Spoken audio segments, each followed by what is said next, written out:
À la une de l'actualité, le président du Faso, le chef de l'État, le capitaine Ibrahim Traoré à Bobo Dioulasso échange avec des élèves du complexe scolaire Marie-Gabrielle Choulet, situé à proximité de son pied-à-terre. Présent dans la ville de Sia à l'occasion de l'ouverture officielle de l'usine de transformation de tomates de Bobo Dioulasso, il s'est entretenu avec ses élèves venus lui traduire leur admiration et encouragement. Salon international du tourisme et de l'hôtellerie de Ouagadougou, SITO, une 14e édition avec la région des Cascades à l'honneur. Région invitée d'honneur, elle est bien représentée par ses ambassadeurs et son savoir-faire touristique et culturel. La région des Cascades au SITO 2024 dans ce journal. Suite et fin de la rubrique Une semaine à Amégué. Dans ce 13h, nous vous invitons dans l'univers de l'exploitation minière artisanale de la commune de Mégué. Une activité à risque mais beaucoup prisée par les populations, comme vous allez le voir. Bienvenue à tous, merci de nous suivre. Tout d'abord, Bobo Dioulasso, où dans le cadre de l'inauguration de l'usine de transformation de tomates, le président du Faso, le capitaine Ibrahim Traoré, a reçu vendredi dernier la visite des élèves du complexe scolaire Marie-Gabrielle Choulet, situé à proximité de son pied-à-terre. Les élèves de ce complexe scolaire, comprenant le primaire et le secondaire, sont venus exprimer leur admiration et leurs félicitations au chef de l'État pour les efforts consentis dans la reconquête du territoire national et pour le développement du pays. Ils ont réitéré leur soutien aux actions du président du Faso, entreprises dans le domaine de l'éducation et pour le bien-être des enfants. Tout en félicitant ses visiteurs, le chef de l'État a exprimé sa fierté de constater que ses élèves ont reçu les valeurs de bon voisinage inculquées par leurs encadreurs. En attendant de revenir sur ce face-à-face dans nos prochaines éditions, nous vous invitons à suivre les propos du chef de l'État. Bonjour à tous. Mais je dois dire que je suis très ému de vous voir. Je suis très ému et très content de vous voir. Je suis aussi très content de savoir que les valeurs de bon voisinage vous ont été inculquées par vos encadreurs. Je suis votre voisin et vous êtes venu me dire bonjour aujourd'hui. Je suis très content. Je suis encore plus ému de voir que, en plus donc, des cours classiques, vous faites de l'élevage et vous tissez aussi. Je suis très content de savoir cela. C'est ce que nous sommes en train d'essayer d'introduire à l'école actuellement pour que vous puissiez apprendre d'autres métiers en plus de pouvoir faire les cours classiques. Et je pense que vous êtes un modèle et le message va passer sur tout le monde. Et tout le monde va faire comme vous pour que le Burkina passe d'importateur à exportateur. Beaucoup de courage et surtout écoutez très bien vos encadreurs, apprenez bien tout ce qui est valeur et l'hymne que nous venons de chanter, chaque phrase dans l'hymne est très importante. Demandez désormais à vos encadreurs de vous expliquer phrase par phrase ce qui veut dire notre hymne. Vous comprenez? Le sens profond de l'hymne, ça va vous amener à être de très bons patriotes. Vous êtes l'avenir de notre nation et nous voulons que demain vous soyez meilleurs que nous. Et vous allez être meilleurs que nous. Et nous mettrons tout en œuvre pour que vous puissiez grandir dans un Burkina de paix, un Burkina solidaire, un Burkina prospère, dans un environnement sain et que nous puissions prendre soin de vous. D'accord? Merci, bonne chance à tous, beaucoup de courage. Et on dit quoi? La patrie ou la mort? Nous vaincrons et nous allons vaincre. Merci beaucoup à tous.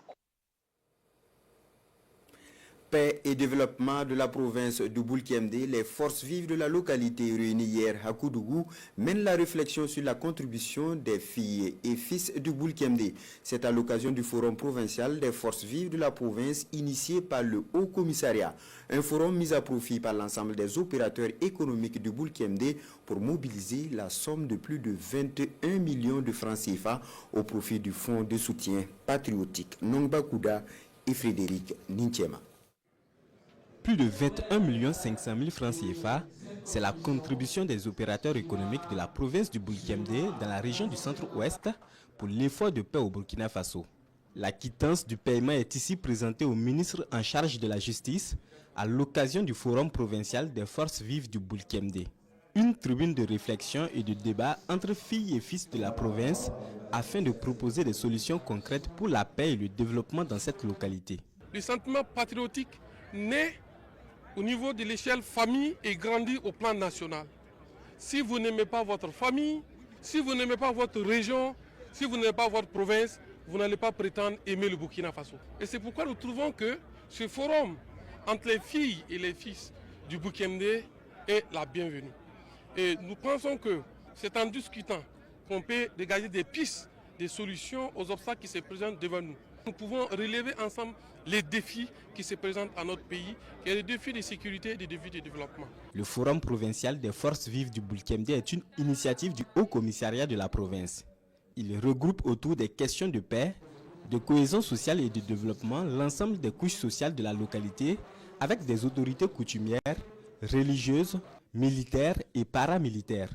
Nos attentes à l'issue de ce forum est que les filles et fils de cette province, en tout cas au cours de ce forum, puissent se parler, voilà, pour vraiment définir des orientations, formuler des recommandations et des suggestions, trouver des solutions aux préoccupations qui se trouvent dans notre province. Hier, on avait une activité de salubrité où on a tenu sur 2 sites.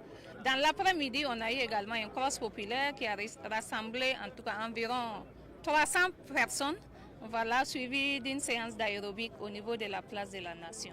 Cette conférence, qui marque la clôture des activités du forum, réunit 500 personnes selon les chiffres du comité d'organisation. Elle est jumelée à une séance de collecte de sang, initiée dans le but de soulager les forces de défense et de sécurité blessées en opération. Quant à la province du BAM, elle est solidaire des forces combattantes et des autorités burkinabées.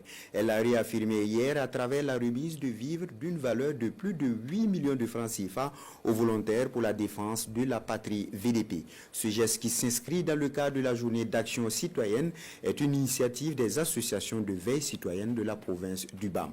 Séance tenante, une collecte spontanée de fonds est réalisée au profit des forces combattantes. Franck Ouedraogo, Moumouniwaga. Des vivres composés entre autres de riz et d'huile alimentaire d'une valeur de plus de 8 millions de francs CFA. Le don est symboliquement fait aux volontaires pour la défense de la patrie. Cette remise qui répond à l'appel du chef de l'État s'inscrit dans le cadre de la journée d'action citoyenne de la province du BAM, une initiative de la coordination provinciale des associations de veille citoyenne. Les VDP se battent aux côtés des autres forces pour la libération totale du territoire. En plus de la veille citoyenne, ce don constitue pour nous une manière de leur témoigner notre soutien. C'est à saluer. Vraiment, les 10 fils de la province se sont engagés pour vraiment accompagner. Merci à tous les donateurs, merci aux initiateurs et merci à tout le monde d'être venu pour vraiment assister et rendre hommage à nos combattants. Cette action représente la contribution de toutes les couches sociales de la province, martèlent les responsables de la veille citoyenne. Du haut de la tribune, les slogans et messages pour la mobilisation des filles et fils du BAM autour de la mère patrie s'enchaînent. Jeunes, personnes âgées, autorités coutumières et administratives saluent l'action de la veille citoyenne, un geste qu'ils promettent de perpétuer.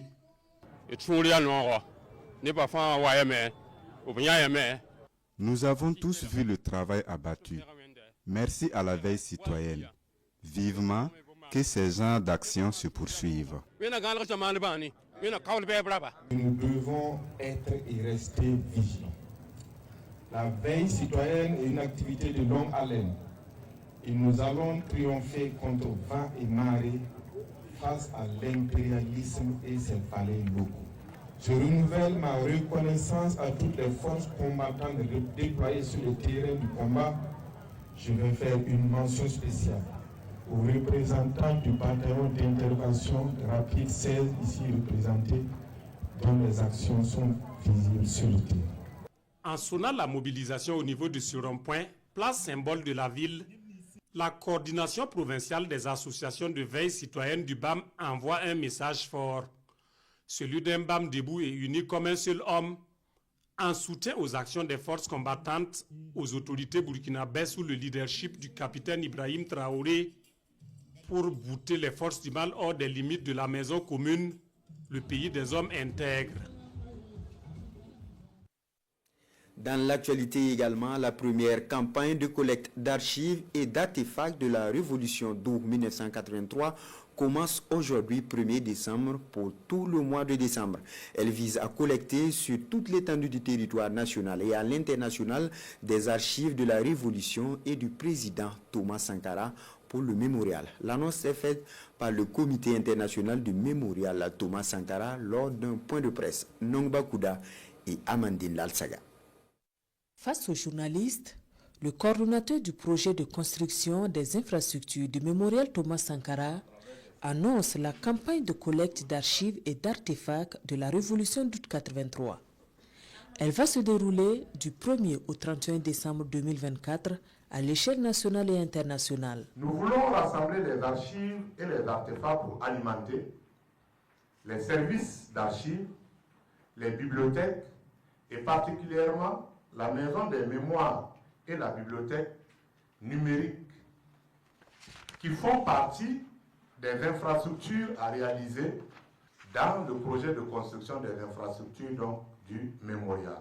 Les conférenciers lancent un appel aux populations des villes et des campagnes afin qu'elles accompagnent cet ambitieux projet qui vise à conserver la mémoire de la Révolution d'août 83 et des œuvres et projets du capitaine Thomas Sankara pour les générations futures. À tous ceux qui détiennent des archives, à tous ceux qui ont des témoignages, des artefacts avec le président Thomas Sankara et puis la RTP, je voudrais dire que si des gens se demandent si les archives qu'ils ont, les photos qu'ils ont, ou bien les témoignages, les informations qu'ils ont, s'ils se demandent si ça peut être important, ça veut dire que c'est important.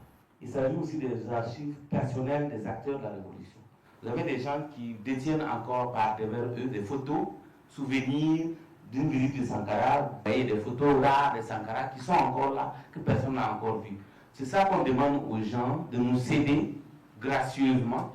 Cette campagne de collecte d'archives et d'artefacts de la Révolution d'août 83 en est à sa première phase. Selon les conférenciers, une deuxième campagne sera lancée courant premier trimestre 2025.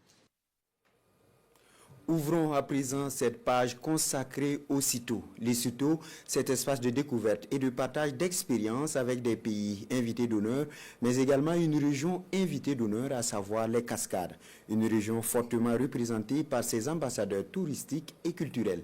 Des objets, de la boisson locale et bien d'autres produits made in Cascade sont donnés à voir dans les stands. Zoom sur les stands de la région invitée d'honneur du CITO 2024 avec Fanta Ouattara et Frédéric Nintiema. Voici les objets de la nouvelle mariée dans la communauté Karaboro. Des objets qui sont ici exposés au stand de la région des Cascades, région invitée d'honneur au CITO 2024.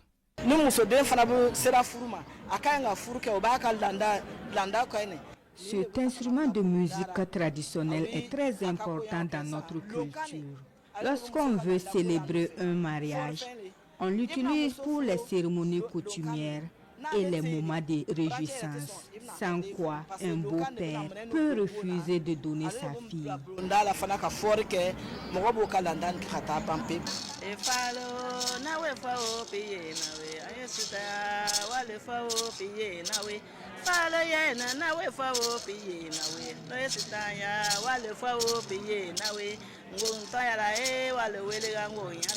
Un détour au salon VIP, lieu de réception des visiteurs.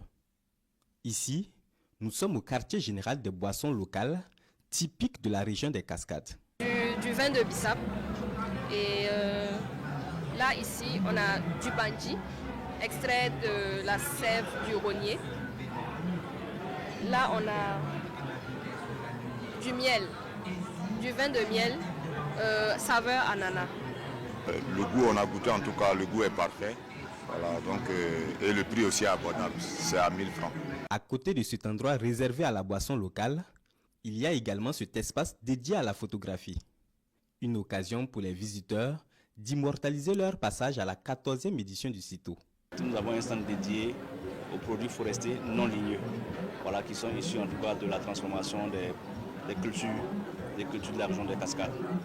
Et enfin, nous avons un stand qui est dédié au pain tissé et au cocodona, qui sont issus de la transformation de coton burkinabé. Tous ces éléments-là sont un peu une sorte de miniature en tout cas de ce qui est fait, de ce que la région des Cascades a comme potentiel. Parmi les visiteurs du jour, le chef de canton de Karaborola. Il est là pour apporter son soutien à la délégation de la région. Il y a un partage des valeurs culturelles au niveau de la même région.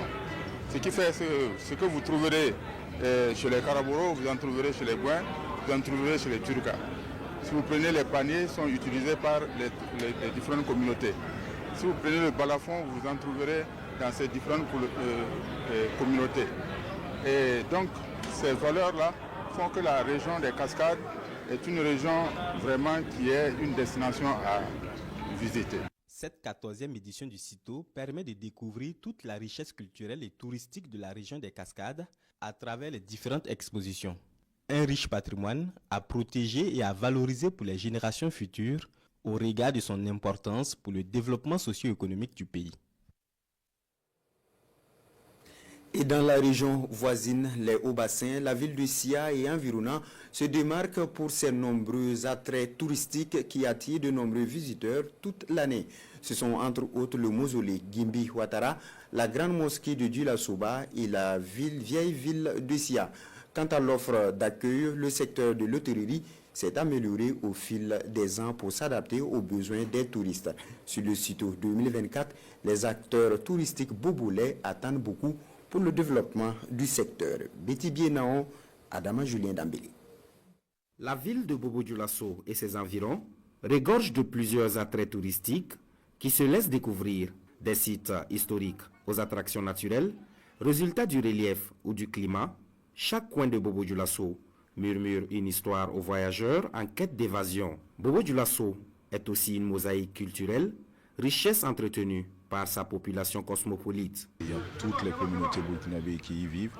Déjà, ça montre comment est-ce que cette ville se présente culturellement et aussi sur le plan touristique. À Bobo, on a actuellement 3 musées.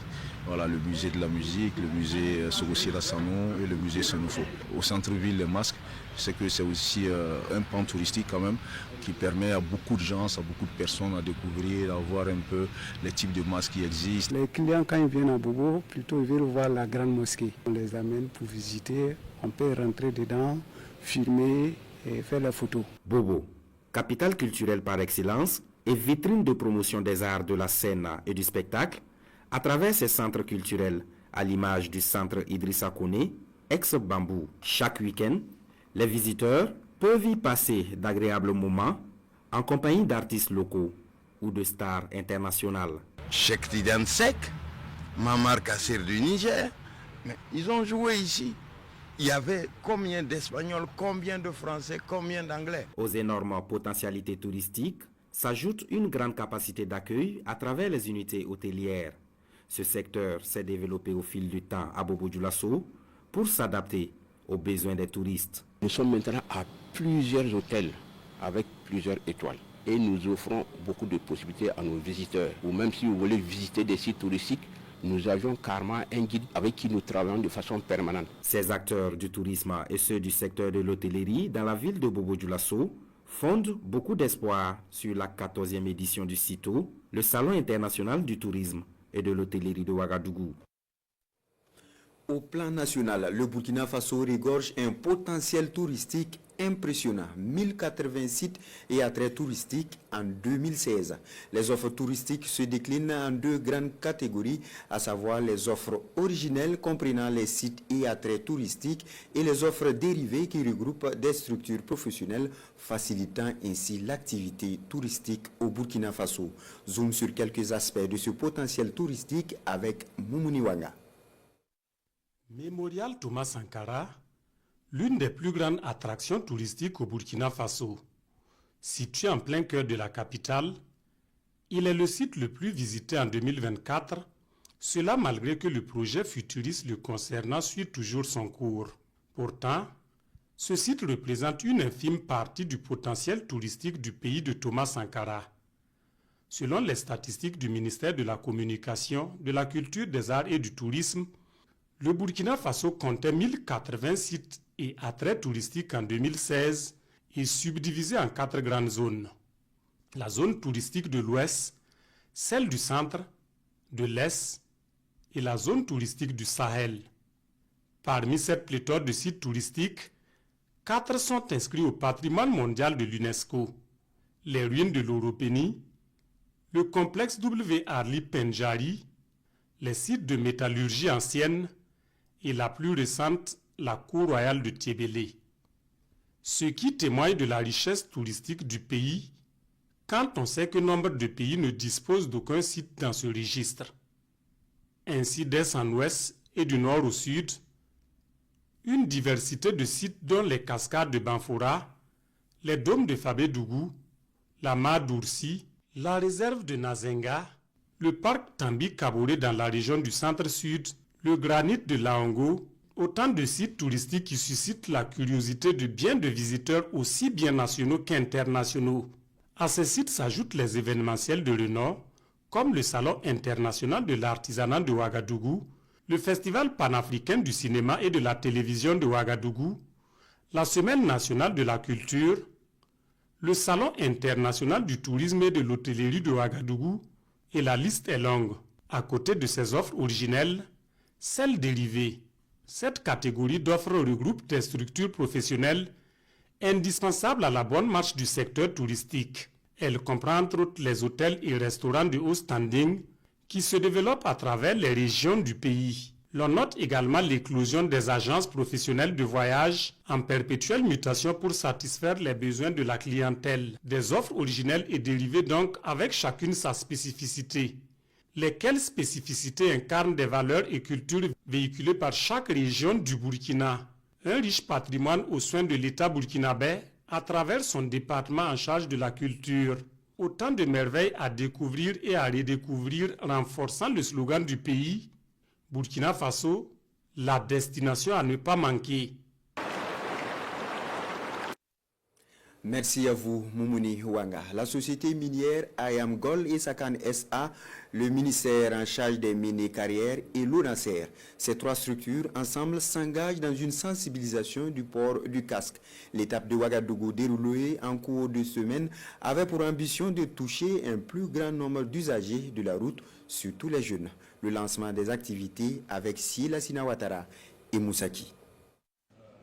Le port de casque est un geste simple et salvateur, mais difficile à intégrer dans le quotidien de bon nombre des usagers au Burkina Faso. Et pour changer la donne, la société minière Ayamgol et Sakan SA met l'accent sur la sensibilisation. Dans cette optique, la société offre 2400 casques à ses employés et bien d'autres bénéficiaires. Le port du casque est vraiment une mesure à encourager pour éviter donc d'avoir des blessures graves ou des fatalités. La mesure est obligatoire, mais il faut qu'on continue la sensibilisation et qu'on invite vraiment à des comportements exemplaires en la matière. Dans cette bataille pour le respect du code de la route, la société minière Ayamgold et Sakan SA est soutenue par le ministère en charge des mines et l'Office national de la sécurité routière, ONASER. Nous invitons toutes les sociétés au Burkina, que ce soit dans le domaine public ou dans le domaine privé, à emboîter le pas de cette société citoyenne et à doter tous les employés des casques. C'est généralement la jeunesse, la relève du pays qui est fortement impliquée et avec des traumatismes crâniens qui constituent un coût économique très élevé pour notre pays. Donc il est temps de mener des actions de sensibilisation sur le port du casque et également des actions de répression, contrôle et de répression aussi sur le port du casque. Selon les représentants de l'ONASER, le non-respect du code routier a occasionné en 2023 22 156 accidents, dont 14 231 blessés et 906 décès. Cap sur Garangou dans le centre-est pour une opération de récolte en communauté le yaouré. Développé en pays Bissa, il favorise le renforcement des liens familiaux et la prévention des conflits communautaires. En voie de disparition, le yaouré refait surface à Garango grâce à Amidou Koubré, un fils de la localité. Depuis 2019, il organise à chaque fin de saison humide une cérémonie de récolte collective d'arachide. Cette année, cette opération a encore tenu toutes ses promesses. On en sait plus avec Karim Bikenga.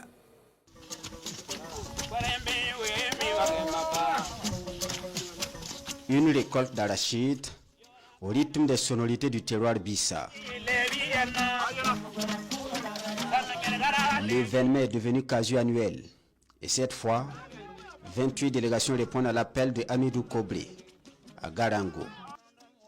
Promouvoir la culture et la cohésion sociale, voici l'objectif de l'initiateur. Des gens ont quitté Pongao dans la zone des Abrés sont venus. On dit seule l'union fait la force. J'invite les Burkinabés donc à s'unir, à être unis, à oublier donc tout ce qui est passé dans le passé là et devenir une seule personne. Là, on pourra triompher. Jeunes et moins jeunes s'adonnent avec plaisir à l'arrachage ou à l'égoussage. L'occasion replonge les participants les plus âgés dans des souvenirs lointains. L'époque où ces moments de travaux champêtres servaient de plateforme de demande en mariage. Il y a près de 40 ans que j'ai assisté à une telle récolte. J'en suis fier parce que la tradition se perpétue. Ce fut un cadre de rencontres entre familles.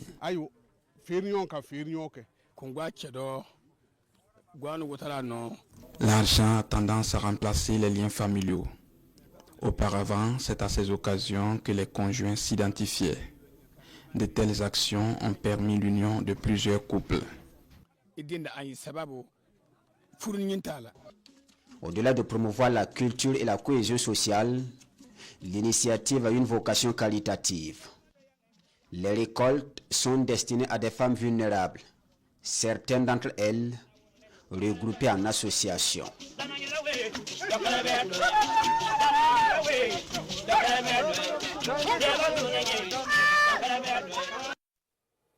Dans la région du Sud-Ouest, la police nationale et les services de contrôle de la direction régionale du commerce ont saisi une importante quantité de boissons alcoolisées, prohibées et de drogue. Estimés à plus de 25 millions de francs CFA, ces produits étaient destinés à l'approvisionnement de Gawa et ses environs. La saisie est présentée à la presse, le reportage de Oumarou Sayon et du siège d'Ikaël Poura. C'est un contrôle de routine de la compagnie républicaine de sécurité qui a pisté les enquêteurs du commissariat central de police de Gawa en tandem avec la brigade mobile de contrôle économique et de la répression de la fraude de la direction régionale en charge du commerce du Sud-Est vers le poteau rouge. Les éléments propositionnés du groupement CRS de Gawa qui ont mis la main sur un individu transportant à bord de son tricycle une quantité importante de boissons prohibées. Donc, à la suite de cette interpellation, les équipes se sont déportées dans un entrepôt où ils ont constaté que plusieurs produits étaient entreposés. Voilà une quantité importante de ces boissons prohibées. Donc, nous avons immédiatement procédé à la saisie, alerté nos collaborateurs de la direction régionale du commerce. 963 cartons de boissons prohibées, 25 000 canettes et bouteilles. C'est plus de 5 000 litres d'alcool prohibé retirés de la circulation, estimé à plus de 13 millions de francs CFA. Des boissons interdites de vente sur le territoire burkinabé. Les boissons énergisantes alcoolisées et Vodi que vous avez vu ici à Kalao aussi. Et ça, c'est la réglementation, c'est l'arrêté 2024-286 qui interdit cela. Et il faut dire que le gouvernement, à un moment donné, a remarqué que ces boissons avaient posé des problèmes de santé publique. Puisque la jeunesse s'adonnait à ces boissons. Donc le gouvernement a jugé nécessaire de prendre des réglementations pour interdire strictement ces boissons sur l'étendue du territoire. En plus de ces boissons qui étaient destinées à approvisionner Gawa et ses environs à l'orée des fêtes de fin d'année, 90 kg de chanvre indien ont également été saisis dans ce mois de novembre, soit plus de 12 500 000 francs CFA. Des saisies rendues possibles grâce à la population, encouragée à toujours continuer à collaborer franchement avec les forces de défense et de sécurité.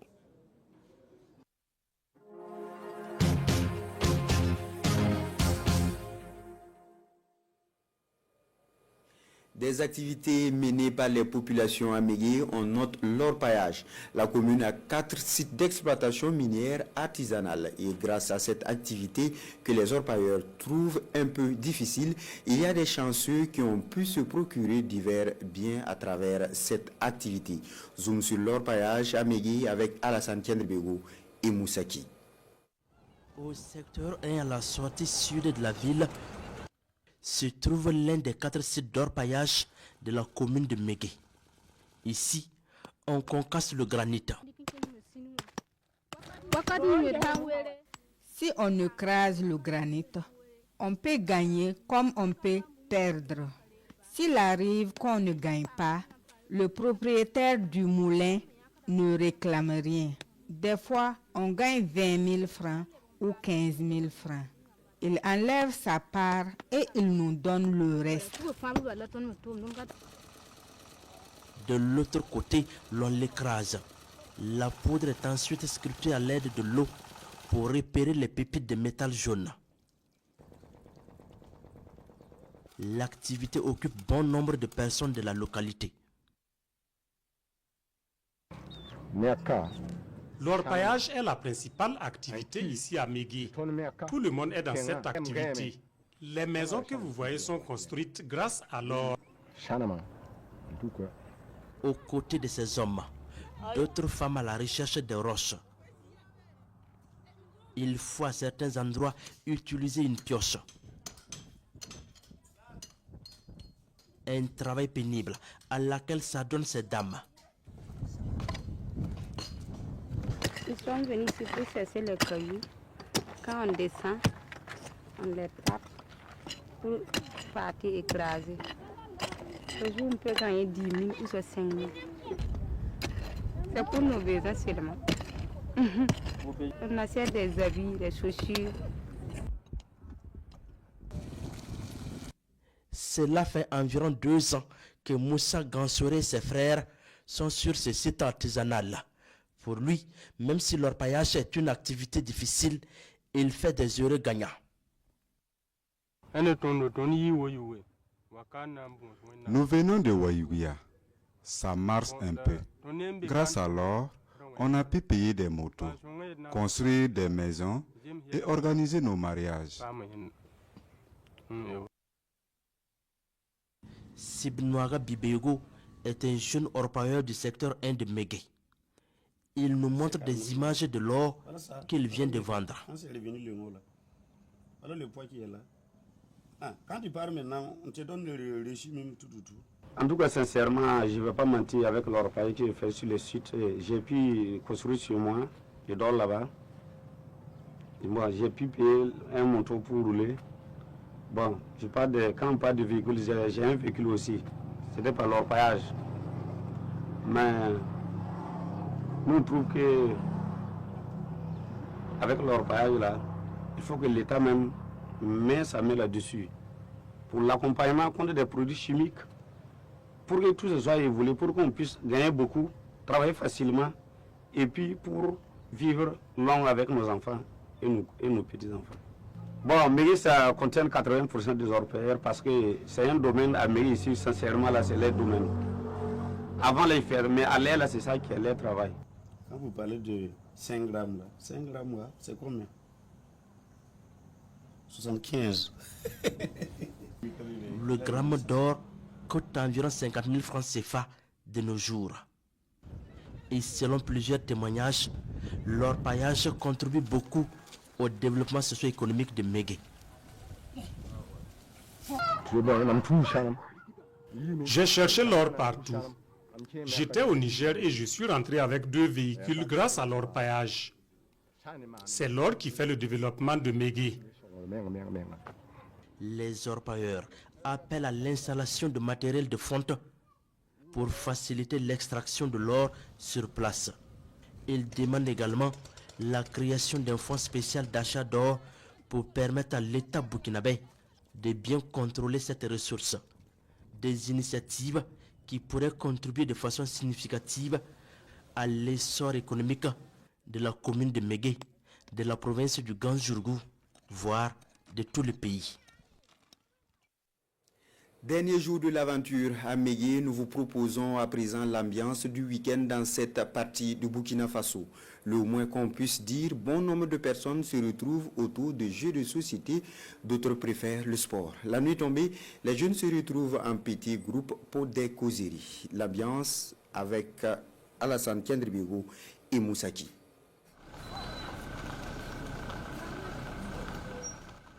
Un samedi soir à Mégué, dans la province du Ganjourgou, région du plateau central. Au secteur 1, des hommes sont en pleine compétition de Wari, un jeu traditionnel qui se joue à deux. L'ambiance est bon enfant.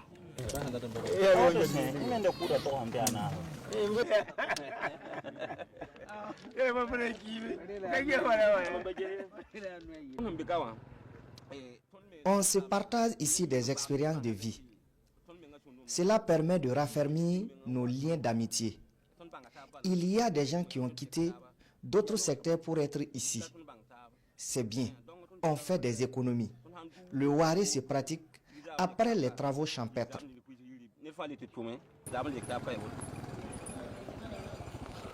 Non loin d'eux, un autre groupe, des amoureux de la pétanque. Un lieu de retrouvailles pour ces hommes qui, au fil du temps, a donné naissance à un club, le club de pétanque de Mégué.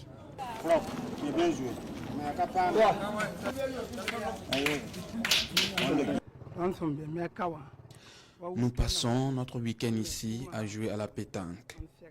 Ici, on oublie un tant soit peu nos soucis.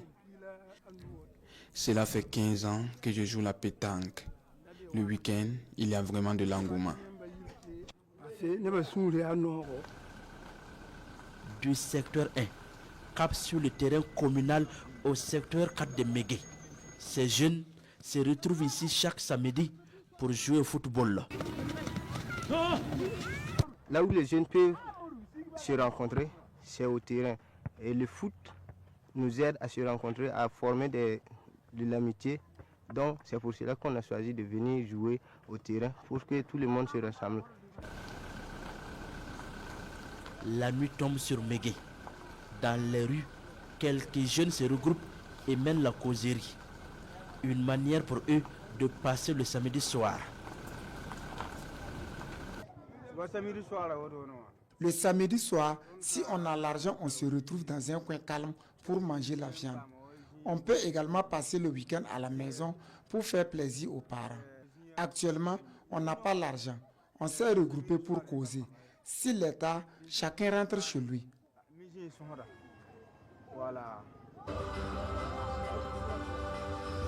Un tour de les maquis et boîtes de nuit au secteur 2, puis au secteur 3 et 4 de la ville. Il y a peu d'affluence, avec des espaces presque vides à certains endroits. Comme vous le constatez, il n'y a rien, il n'y a pas de clients. La clientèle, ce n'est plus comme avant, donc on se débrouille comme on peut. Certaines personnes rencontrées relatent que bon nombre de jeunes à Mégué préfèrent aller sur les sites aurifères à la recherche de l'or ou rester chez eux. Tous ont une pensée aux forces combattantes engagées pour la libération totale du territoire national. L'Association des jeunes pour la promotion et la valorisation des actes culturels a organisé la deuxième édition de la soirée de récompense dénommée Sodaga d'or. Une édition qui a connu la consécration d'artistes FDS, mais aussi civils dans 6 catégories distinctes. Le palmarès avec Issoufou Kabouri et Yarkiteda. Le prix du Sodaga d'or est attribué à Priva. Priva est le grand vainqueur de la deuxième édition du Sodaga d'or selon le verdict du jury. 80 au départ de la compétition, 6 sont sacrés lauréats du Sodaga séjour. Sodaga de la révélation, Sodaga du meilleur clip ou encore Sodaga de la meilleure collaboration, Sodaga de la meilleure chanson rendant hommage aux forces de défense et de sécurité et bien entendu le Sodaga d'or décerné ici à l'artiste gendarme Priva qui s'adjuge également le Sodaga du public. C'est juste une nette évolution. Et c'était l'expérience que j'avais l'année passée de remporter ce Sodaga d'or là. que je dédie immédiatement à tous mes collègues qui sont actuellement au front, dans la nuit actuellement. Voilà, ce Sodaga c'est pour eux, puisque les chansons que je fais c'est juste pour les encourager, voilà, pour les amener à se donner au maximum.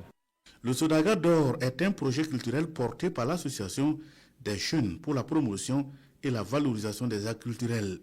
Une initiative pour magnifier le travail des FDS qui, en plus de porter l'arme, portent également un micro, une plume ou un pinceau. C'est une activité que nous avons initiée pour rassembler les forces de défense et de sécurité, promouvoir les talents au sein des forces de défense et de sécurité et véhiculer aussi un message de paix à l'endroit de la population touchée par cette crise sécuritaire. Le Sodaga d'or de la deuxième édition répare les mains garnies du présent, dont le trophée et un bon d'enregistrement d'1 250 000 francs CFA. Il n'est pas le seul récipiendaire de la soirée.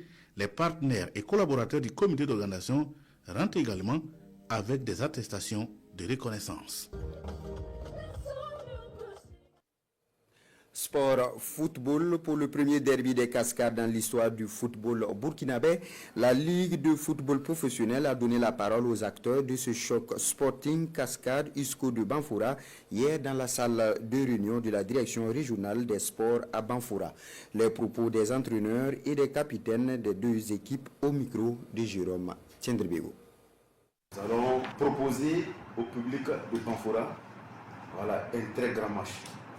Un match digne de ce nom. Nous promettons à nos sporteurs en tout cas de les gratifier d'un spectacle avec un très bon résultat à la fin. En tout cas, Isco va montrer un nouveau visage. C'est une équipe joueuse, c'est une équipe qui tient bien le ballon.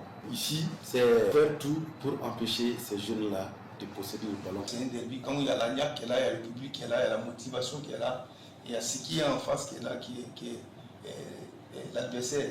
Voilà, je crois que quand on parle de Tenakouro, on parle de Banfoura, on parle de la Cascade. Donc je vous dis que c'est un match qui a implaqué dans le décor du derby. L'enjeu même, et puis le contexte même du match là même, là c'est déjà une motivation. Donc quoi de plus motivant, un derby des Cascades, écrire l'histoire, d'y participer et donner un très bon résultat à l'équipe. L'Isco aujourd'hui n'est pas une équipe à jouer facilement. Voilà. Nous on les prend comme au titre comme toutes les grandes équipes, toutes les équipes. On ne les sous-estime pas. On va les prendre comme l'AS Sonabel, l'AS Douane. On va juste aborder le match comme le coach a dit, comme tous les autres. Voilà qui met fin à cette édition. Merci de nous avoir suivis. Bonne suite de programme à toutes et à tous.